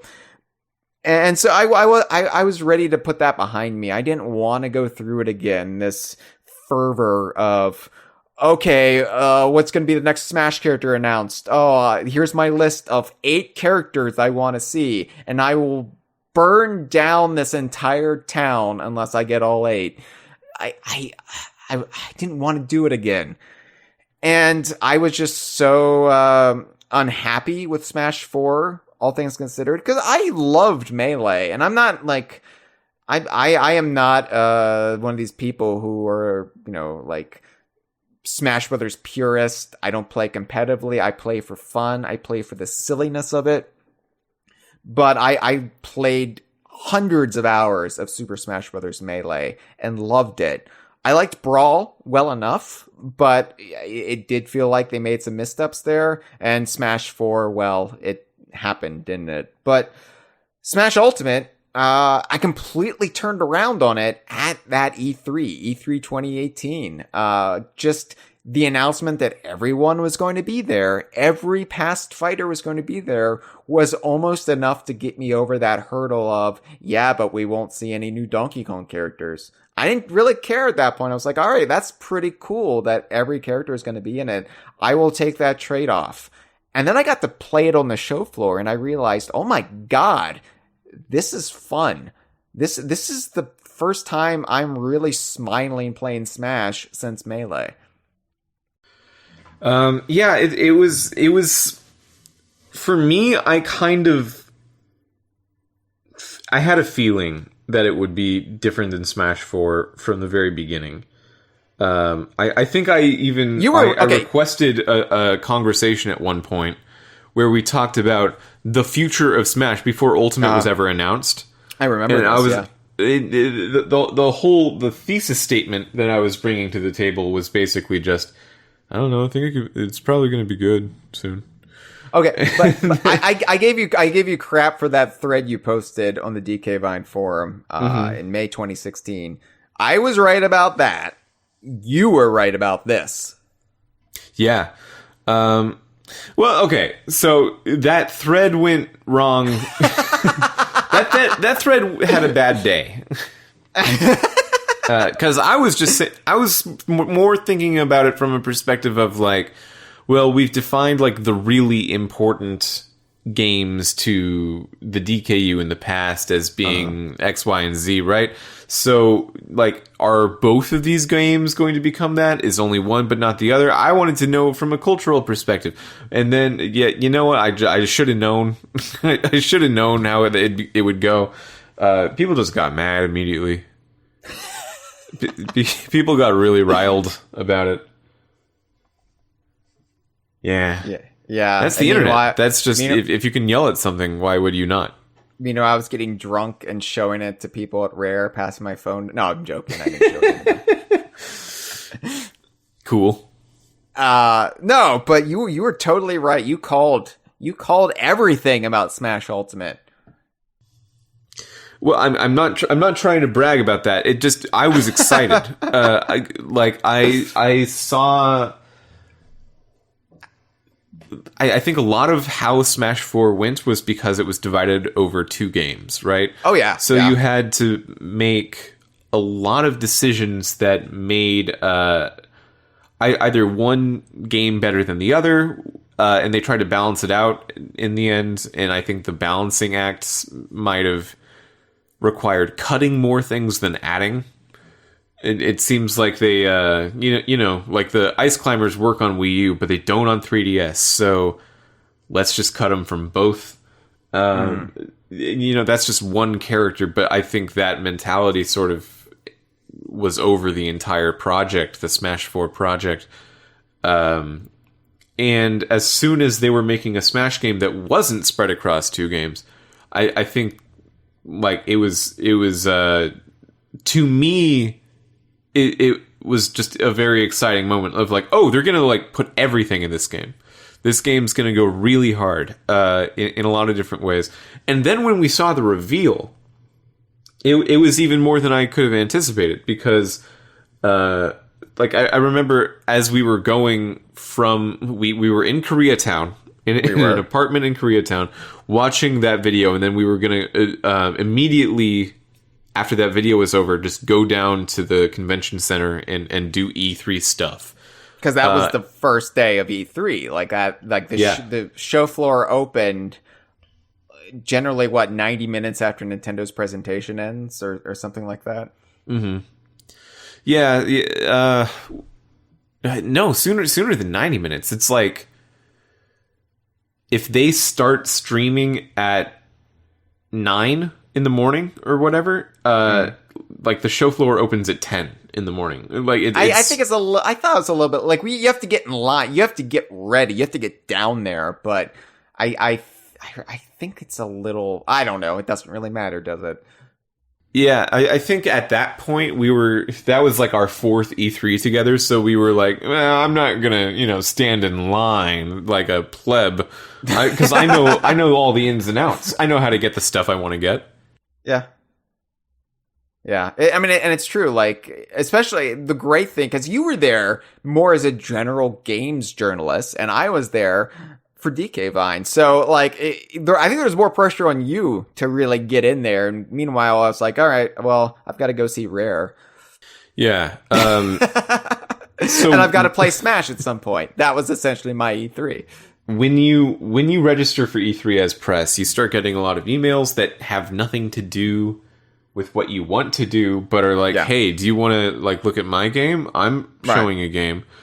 And a lot of the time it's stuff that you would never even have heard of. And sometimes it was like, I remember I got an email saying like, hey, if you want to check out Cyberpunk 2077, you got to talk to someone about it. I'm like, oh, that makes sense to do. Actually, that was going to, at one point, that game was going to be a big deal. Yeah. I had like accepted every invitation. I said yes to every single one. This is a tangent, but how did Cyberpunk eventually shake out? Because I know it had its dodgy launch, but so did Sea of Thieves. And we just talked about how well Sea of Thieves has done for itself. Did Cyberpunk have a redemption story? Well, Cyberpunk is not a living game. So, it's supposed to be a single-player RPG, sort of, where you go through it, has a beginning, middle, and end. So, for people who played it at launch, they're not still playing it. And I think because of that, you don't really go back to it so much. It did have a really rough launch. They've been patching it a lot within the last however long it's been, a year and a half, 2 years, a year and a half probably. Yeah, they've given it a lot of patches. A lot of work's been done. It seems to be a lot better than it was. It's certainly a lot less glitchy than it was. When it launched, it was taken off the PlayStation and Xbox stores because too many people were requesting refunds. So you couldn't even buy it. It seems fine-ish now. I haven't played it since it launched, but I've seen the patches and stuff. Still, Keanu could have been cool. Yeah, Keanu was excited about it. Keanu was definitely excited about it. I wonder how he felt about the launch, where he was he doesn't do video game stuff very often. So the one time he really leans in and does. He's not just in that game. He's a lot in that game. He's very in that game for what looks like it took hours and hours and hours of mocap and VO recording and everything. Thing is, I'm sure as an actor, he knows how it feels to be in something that's not well received. So he just moves on from that. Yeah, I can't imagine that Keanu would actually be very depressed about it. He doesn't seem like that kind of person. Sad, eating a sandwich on a bench somewhere. Yeah. He commented on that one sandwich picture at one point. And he was yeah, dude, that's what it looks like when you're hungry. Yeah. And I related to him on that moment. He told us at E3 2019 when we asked him. Don't you remember that? Yeah, we had that long Keanu Reeves conversation. I can't believe we never brought that up on the conversation. We split a cab. Look, it happens. All right. Anyway, Smash. Sorry. Oh, sorry. Smash. Yeah. It's pretty good. Yeah, no. So I played as Donkey Kong because he was the only DKU character playable at E3 2018. And I was like, wow, this feels really good. This feels nice and crunchy like Melee did. And I walked away feeling good about it. And I just think that general optimism about Smash from that point, we started feeding off that energy. We started vibing off of it, Mitchell, and we started talking. And you were like, oh, what if Banjo and Kazooie are in it? And I was like, oh, don't get my hopes up, man. And then that August 20, we didn't have to wait but less than 2 months for King K. Rool to be revealed for Super Smash Bros. Ultimate. And oh my God. A game-changing moment. It'll be 4 years this August, and it just, like I said, time has no meaning. It still feels like yesterday. But, now K. Rool is this certified video game icon that so many people know. I went into the liquor store the other week, actually the other month. It was actually October. But I was wearing I wasn't even thinking about what I was wearing, it was just a casual Saturday. And I was wearing my Captain K. Rool Crocodile Isle rum shirt, which he's doing this pose like Captain Morgan, on top of a DK barrel. It's a shirt that was available several years ago online. It's a fan-made shirt. And I was wearing it, not thinking that I'm wearing this shirt into the liquor store. So I either look like a certified alcoholic, but I went to buy my rum, oddly enough, and the person ringing me up saw my shirt and was like, oh my God, I love your shirt. And I look down, it's my K. Rool shirt. I'm like, you know who K. Rool is? It's like, I made him in Smash. Oh, that's awesome. And yeah, it was just this kind of realization that, oh, wait, K. Rool is not just some sort of insular thing in our community anymore. He is a known quantity.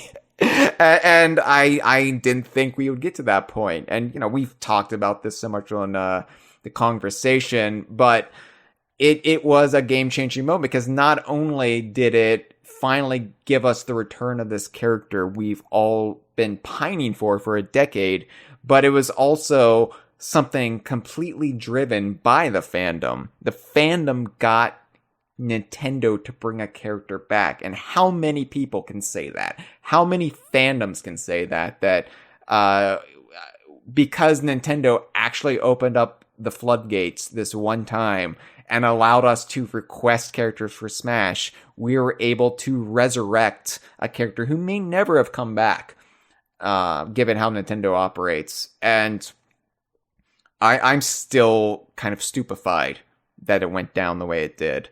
And I was content at that point. It's like, we got King K. Rool. I'm fine no matter what happens. And then E3 2019, which is probably, I talk about E3 2015, but E3 2019 was probably the most special E3 for me because it's one I got to experience with you, with Jeff, and with Cameron. We were all rooming together, and it was just this delightfully madcap week. Yeah. But we were all there together on the couch when Banjo and Kazooie were announced for Smash. And which brings me to my main point. But I mean, we recorded it just in case something like that happens, and you got our genuine emotion saved for the ages, and it was truly special. If that is the last in-person E3 that ever happens, what a way to go out. There's a lot of comments on that video that insist that it was faked.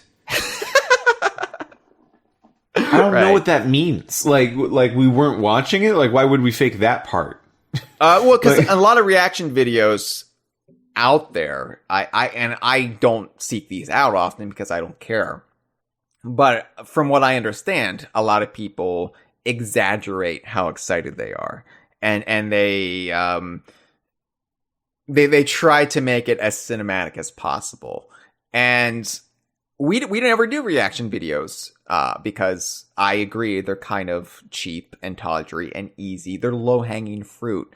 And this was special for us, though, because we were all in the same place together. Like DK Vine, when we produce content, we're always producing content continents apart from each other. So it's hard to get that kind of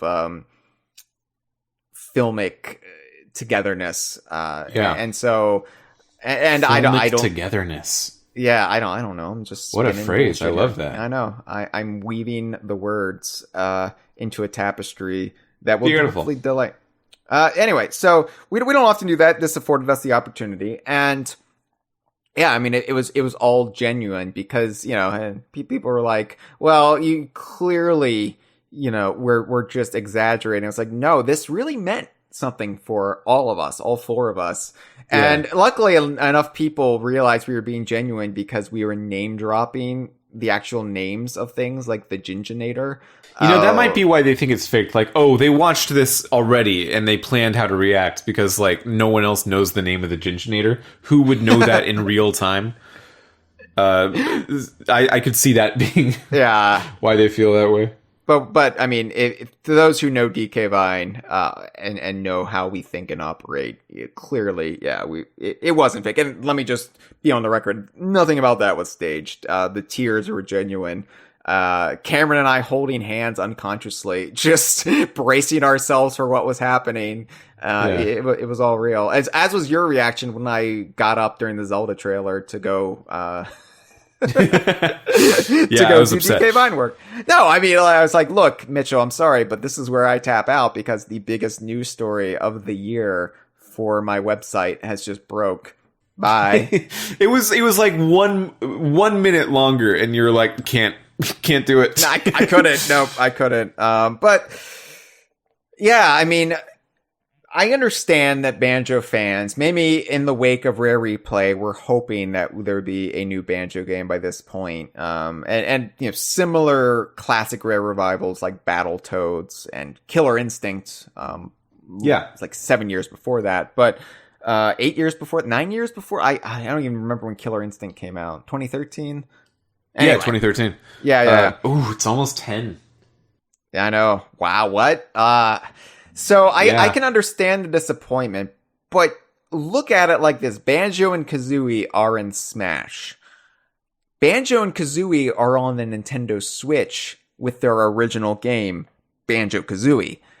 And I see all of the agitation every time not every time, but a lot of times I tweet or post or talk about the abundance of rare merchandise that is now coming out everywhere. Like if you are a Banjo-Kazooie fan, you're not left wanting for merchandise. Same as if you're a Conker fan. We've got so much in the way of action figures, plushes, statues, pseudo pop figurines, just so much stuff. And I see people like, oh yeah, all they do is release Banjo-Kazooie merchandise. They don't they're releasing this so they don't have to do a new game, as if it's a binary choice. And it's like there's no correlation there. It's Rare is making merchandising deals to celebrate their IPs. Like it has not, like they're not thinking like, oh, if we do this, we don't have to do a new game. That is not any thought process that goes on behind the scenes. That's not the way this works. But yeah, I would rather have these IPs celebrated and finally get like all the goods we've always longed for, than they just stay dormant because they have no plans for a new game at this time. You know, I think it's great. Banjo-Kazooie as a brand is very much alive and vibrant in a way that it hasn't been probably for 20 years. It is big right now, and that will eventually feed into a new game, I'm sure. I don't know what form that take. I don't know where that would come from, but I mean, if you don't think they will ever make a new Banjo-Kazooie game, then I don't know, like, yeah, maybe that's true if the world ends in a year, but of course there will be a new Banjo game eventually. The infinity of time requires all things to happen eventually. Yes. But yeah, I guess, you know, it becomes a question of like, well, how long am I going to live? Sure. Is that something that's going to match up with the release of a new Banjo game? In any case, I think that Smash is pretty good. Yeah. all the merchandise is pretty good. I think that Killer Instinct 2013 and Battletoads 2020 were really strong revivals of those series, and it's hard not to look at those and think, well, they should revive other stuff. Right. You know, we're currently awaiting more news about Perfect Dark, but from all we can tell, it seems like they're trying to do it justice, giving it a huge team and putting a lot of effort behind it. Yeah. Yeah, we're just waiting for the next thing. I think the Rarenaissance has been a lot of waiting for the next thing, very optimistically, very very happily. We were happy to do it. But like the idea of like, oh well, this is leading to something, sort of ended recently, which is why I think it's not the Rarenaissance anymore.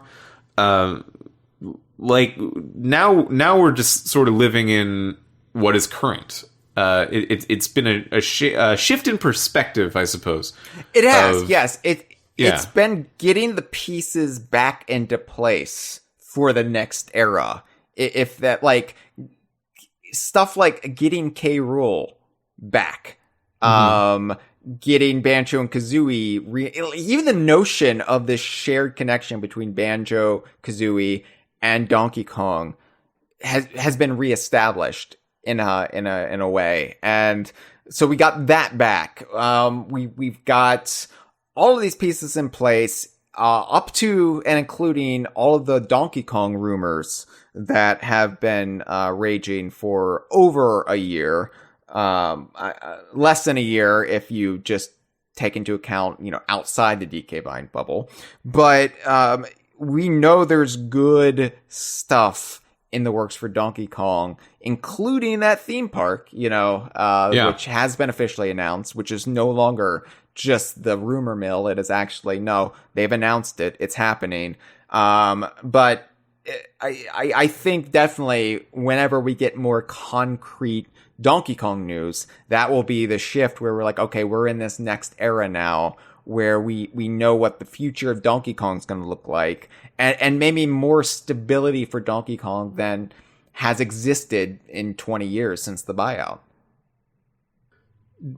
It's probably getting a movie. Probably, yeah. Yeah, we've been following those rumors a bit. I can't say everything I know, but I've heard more stuff about the movie, and it sounds interesting. Just what has been inquired about, what has been getting shifted around as far as that goes.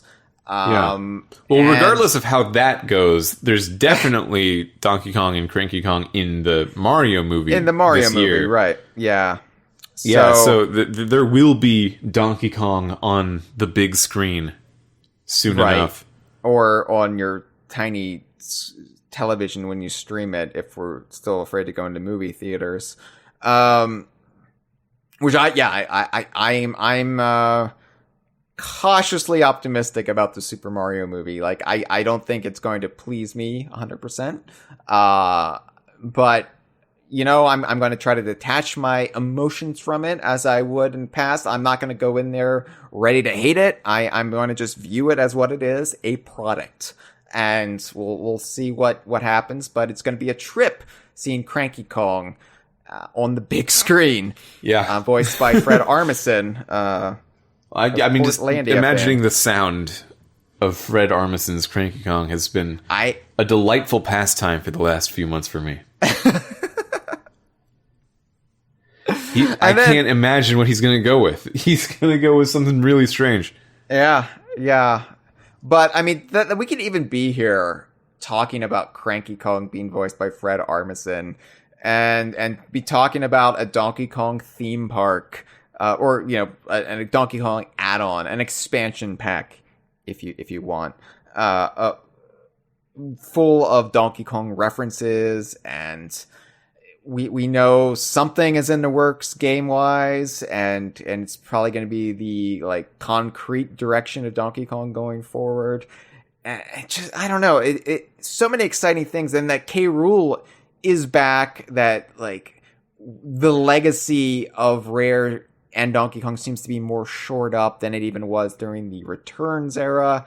And we had Grant Kirkhope doing new Donkey Kong music just a couple of years ago. We were talking about David Wise. I don't want to shortchange Grant Kirkhope returning to Donkey Kong for a Nintendo game, with Donkey Kong Adventure. It's been a surreal kind of bookended experience there with having Wise and Kirkhope back on Donkey Kong. Sans Rare. So yeah. I think the next era, because really it's just going to be bleeding the Rarenaissance over into the next era. We're still going to have Sea of Thieves. We're still going to have, whatever, Everwild eventually, but we're going to have Playtonic releasing. Hopefully we're going to hear about what they've been working on really soon as far as their next game, or plural games, if what they're suggesting is true. And after Impossible Lair, I'm so jazzed about what Playtonic's going to do. Because, I liked Yooka-Laylee, but I think Impossible Lair, it was a work of art in a way that Yooka-Laylee maybe wasn't. Yooka-Laylee was a game full of tiny compromises that might have hurted the overall thing, where Impossible Lair was one of the best 2D platformers in years, and is immediately vaulted to one of my all-time favorite games, just for how it was able to build on various things up to and including the original Donkey Kong Country trilogy. So, like, Playtonic, I'm like I said, I'm so happy they're there, and it's been helpful having them, and not like because in the past be like, when are they doing the next Banjo game? When are we going to get the next Donkey Kong game? But having Playtonic from the start, and also Playtonic just fully engaging with our weird fandom and being like, oh yeah, we'll put a goldfish in that. Sure. Yeah, like from the very beginning, Playtonic has been, as much as we've talked about Rare becoming more open over the last few years, Playtonic has jumped ahead of them leaps and bounds in terms of just being weird on Twitter and listening to people that don't really deserve to be listened to, like us. Yeah. And I would love Impossible Lair even if it wasn't full of DK Vine staff references. The fact that so many, like, that when they revealed that I was going to be a character in the game, I was like, well, that's surprising. And then eventually Cameron got in the game and Jeff got in the game, and it doesn't even need that. I would love it even if we weren't in the game. But I don't know, the fact that they are like celebrating even like obscure places like DK Vine. I don't know. It's awesome that Playtonic has such a finger on the pulse of their most diehard fans. When do you think they're gonna be like too cool for us? When do you think they're going to turn around and like Daly's going to stop talking to us, and Gavin's going to be too busy for the podcast? Like when are they going to deservedly shit on the little guy? When's the time? I'm just kind of holding my breath and hoping I get another good like 3 years out of them before they graduate to the big time streamers. And so hopefully, like I wish them nothing but success, but also, I hope not so much success that they stop being friends with us. Yeah, there's that sweet spot in the middle. Yeah. So just fingers crossed. But I am definitely I can't wait to see not only what they're developing, but also some of the games they're publishing, like Lil Gator Game, Mitchell. I am excited about Lil Gator Game. Lil Gator Game. Yeah, I mean that for sure has an alligator in it. It looks so wholesome, and I need some of that wholesomeness in my life. Because the world is a scary place, and sometimes I feel like it gives me an ouchie, and I need a soothing balm over said ouchie, and I feel like that's the Little Gator Game. Yeah, and Demon Turf is really strong as well. Demon Turf is like was a surprising delight at the end of last year, and that's the great thing about Playtonic Friends, their publishing label, is it will get me outside that bubble. That guy who got up during the Breath of the Wild 2 reveal and was like, I don't have time for this. It gets me out of my safe space. It gets me to experience things that I wouldn't normally give the time of day because I don't have the time of day for it. But it's like, oh, Playtonic's publishing this. I'll give it a try. And yeah, Demon Turf was definitely one of those games I would have probably never picked up had it not been a Playtonic Friends game with Yooka-Laylee in it. And it was just like, oh, okay. Love it. So, Hyle, I want to look forward a little bit. Yeah. So if this was the Rarenaissance and we're out of it now, there's a lot of options of what could be the focus of the next era, and I suppose we won't really know how it went until it's over. Right. But looking ahead, how do you feel it'll go? What'll define it? What'll be the themes we need to look for? So I think, like I said, if the Rarenaissance was getting all the pieces into place, sort of rebuilding the spirit of Rare, not just within Rare, but across the entire spectrum, where former Rare talent landed and back into Donkey Kong, back into Nintendo.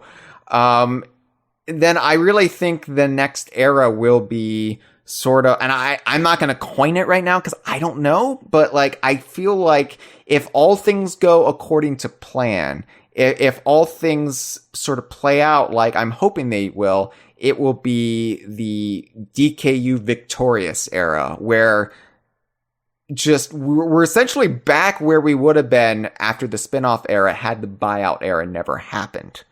The DKU victorious era, where we all we all get together and we watch the Nickelodeon show Victorious, starring Victoria Justice. I'm into that. I want to be victorious. That sounds good. I think we're gonna get a Donkey Kong game that's more in the spirit of what we all like Donkey Kong to be than we've had in a long time. And that's not me bad-mouthing what Retro did. I love what Retro did. But I really don't see a future with Donkey Kong without K. Rool, without some more references. I mean, look at Mario plus Rabbids Kingdom Battle, Donkey Kong Adventure, and look at, like, it didn't have a lot in the way of character appearances, but it referenced stuff. Yeah. It referenced so much in the way of, like, the original 5 animal buddies and Hellavines from Donkey Kong 64 and just all these little touches that was just like, and we know that, that was the first game to really have some of the fingerprints of the people in charge of Donkey Kong now, allegedly. They had some oversight on that, and they were like, all right, well, this is, you know, you can do this, maybe don't do that, maybe get this in there. You mean in charge from like a brand perspective? Brand perspective, yeah. Yeah. So I think that bodes well that, hey, the animal buddies were all referenced. Cool. Hey, K. Rool is a big fucking deal all of a sudden. Cool. So I think Donkey Kong is going to be, it's not going to ever be one-to-one to what it was under Rare. And nostalgia also plays into that. Like, nothing's ever going to be as good as that golden moment of your childhood. As I often say, like, if you had the good fortune of having a somewhat pleasant childhood that afforded you the luxuries of things like video games, nothing as an adult will ever really compare to the way it does in your memory. But I think it's going to be the closest we've come in a long, long time.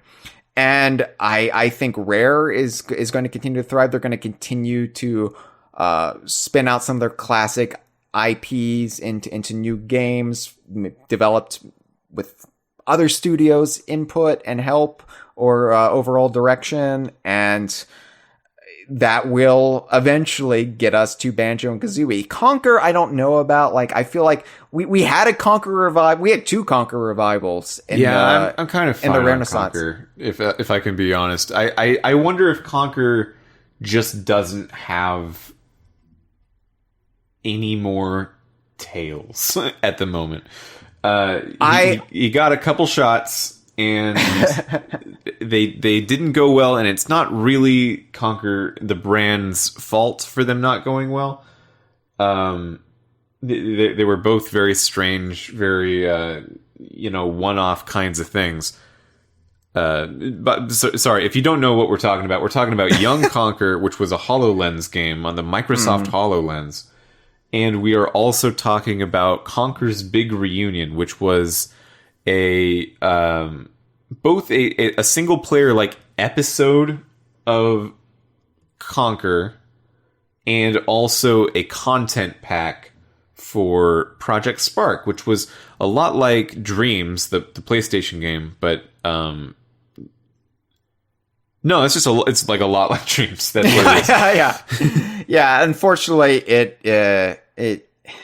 I don't know if you could say it was a victim of like the changeover at Xbox Studios, then Microsoft Studios, or what? It was like right in that middle point where Phil Spencer was taking over, and I don't know what really happened there. It just support for it ceased and was shuttered, and we got one installment, a big reunion. But that one installment, Mitchell, was fantastic. I will argue that till I'm in the grave. That was a amazing sequel to Bad Fur Day.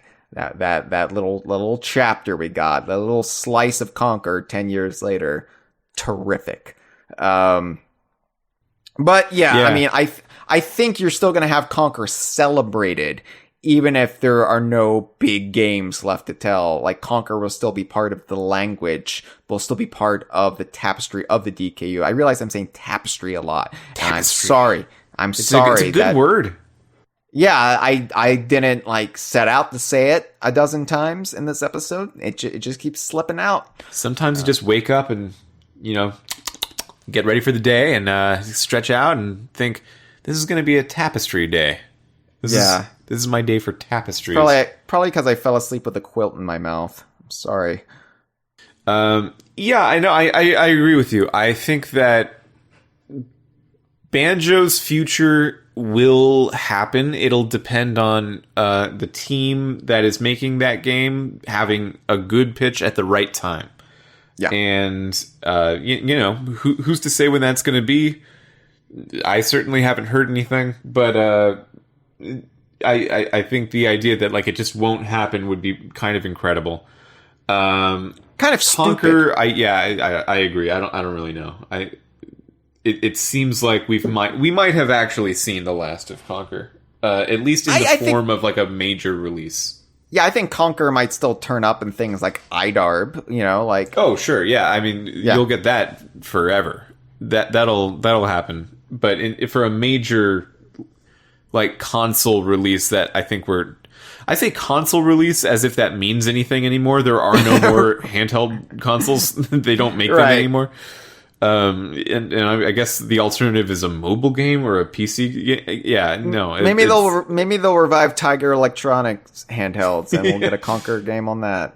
Yeah, that'll be how you get the new Conquer game. I could see Conquer being in a Banjo game. That I just as the character, not doing anything too conquery, but just existing. Yeah, I think. Because one weird side effect of this era of communication with the Rare creatives and Playtonic creatives is that this notion of the DKU is now known. It's a known quantity among the creative sorts. So I could see them being yeah, fans will love Conquer in a Banjo game. This will please DK Vine. Yeah, he'll be in the bar level. Yeah. What if we put a whorehouse in New Banjo? Oh, those virgin gamers will love that. Oh yeah, we'll get characters, big old knockers in it. Now Conquer will be there, and they'll love it. And I'll get so much money. I didn't realize I meant that as a joke, but Banjo Tooie had a bar level in Jolly Roger's Lagoon. You could go in a bar. People were drunk in it. That's very much a Banjo thing. Yeah. I just wonder what the future has room for Conquer. I think if you look at what Conquer was doing at the time, it was very important and very it was groundbreaking, and it has aged like the worst milk. I think Conquer broke too much ground, and now he can't get out of the grave. Too much ground, breaking too much ground. Yeah, I think I feel that. I think I know what you mean. I don't know. Tapestry. Yeah, I think that I'm okay, honestly, if there are no more Conquer games, because I don't really feel the urge for another Conquer game. I feel like Conquer's story, it's kind of self-contained, sure, if somebody came to me and was pitch me your idea for a Conquer game and we'll make it, I'd be okay, great, here we go. And words would start spewing out of my mouth, and I probably wouldn't stop for 6 hours. But, if we don't ever see that, that's fine. Like, that's fine. Like, the thing about the Rarenaissance, it's taught me that we don't need constant releases of these IPs I love. So long as we can all acknowledge that these IPs were great and are great, and so long as the people behind them continue to give us new stories and new adventures, even if it isn't with those characters. Because again, that's the great thing. Like, yeah, Yooka-Laylee, they're all new characters, but Playtonic stuck a goldfish in there, and so now we're like fully on board with Yooka-Laylee and their wacky cast of characters, and I feel like there's never going to be a Rare or Playtonic game that we at DK Vine won't cover going forward, because everybody's in on this, and this dialogue that's back and forth between the creators and the fans has really changed the game. I remember when you're trying to make Shovel Knight DKU, Mitchell, you're trying to get Drumstick in there retroactively. But that's the kind of thing that we can do now.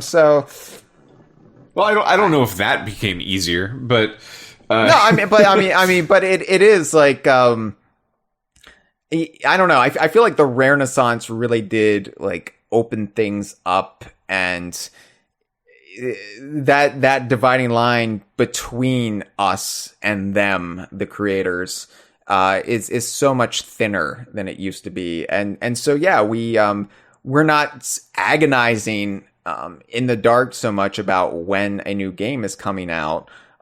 We're just excited to see what they create. I agree with that for sure. I'm very excited about the next steps of Rare, which seem to be Everwild, although something could, at the rate that Everwild seems like it's going, it seems like other things could get in line before it somehow. More like Neverwild, am I right? Oh, you with the zingers. You brought the zingers today? You didn't tell me you brought zingers. Look, I'm excited to announce that in the next era of the DKU, zingers will be back. Oh, that's such a bold choice. Zingers. Like, out of everything. There's no naughties, there's no Kremlings at all. We brought back the murder bees. You're welcome. Oh, I wish Reggie was still with Nintendo so he could make that announcement himself. Like, he just like, imagine Nintendo still had the E3. Okay, imagine there's still E3, and then imagine Nintendo still having their big press events in the auditorium, right, on stage. And Reggie's like, and for my final announcement, we've brought back the zingers. And then he unleashes like hundreds of bees into the auditorium, and then the crowd is screaming, and he's just like, yes, yes. You know, Nintendo Directs were so much better. Not necessarily in content. I mean, content goes up and down, right? But the style of the Directs was so cool at one point. Do you remember, I think it was E3 2017? The Nintendo Direct was like Reggie walking through this liminal space house on the beach or whatever. And he's just like doing some freestyle poetry about what it means to game. And if it's not fun, who gives a shit? And he's just like showing off the Switch for the first E3. And man, that style, I miss it so much. Every Nintendo Direct now is that like, and now this, and it's got the red on white sort of style that they break out for everything. They used to all be different. They used to be different every time. They used to have some production value and not just be speaking into just this blank space. And it's funny because I hated Nintendo's E3 events back in the day, and I hated the older Nintendo Directs, and now I pine for them. It's just like the buyout era. I didn't know how good I had it until it was gone. Well, there was that early January 2017 stage show that they did for the Switch. Like, whenever they put out a new console, even though it's not their normal thing anymore, you gotta get on stage to talk about it, right? Yeah. That made me nostalgic. That's something I'd love to get back to. Like, a Nintendo stage presence where people are just out there trying to live their best lives. I don't know if Doug Bowser's the kind of guy for that. He's been president of Nintendo of America for so long, and I feel like I still don't know him very well. You don't, no, that's the funny thing is like we've been on and on about how like familiar we feel, even if it's just in a more clinical sense of the term with the creatives behind our favorite games now. But Nintendo, it's kind of the opposite direction. It feels like Nintendo has retreated inside their shell.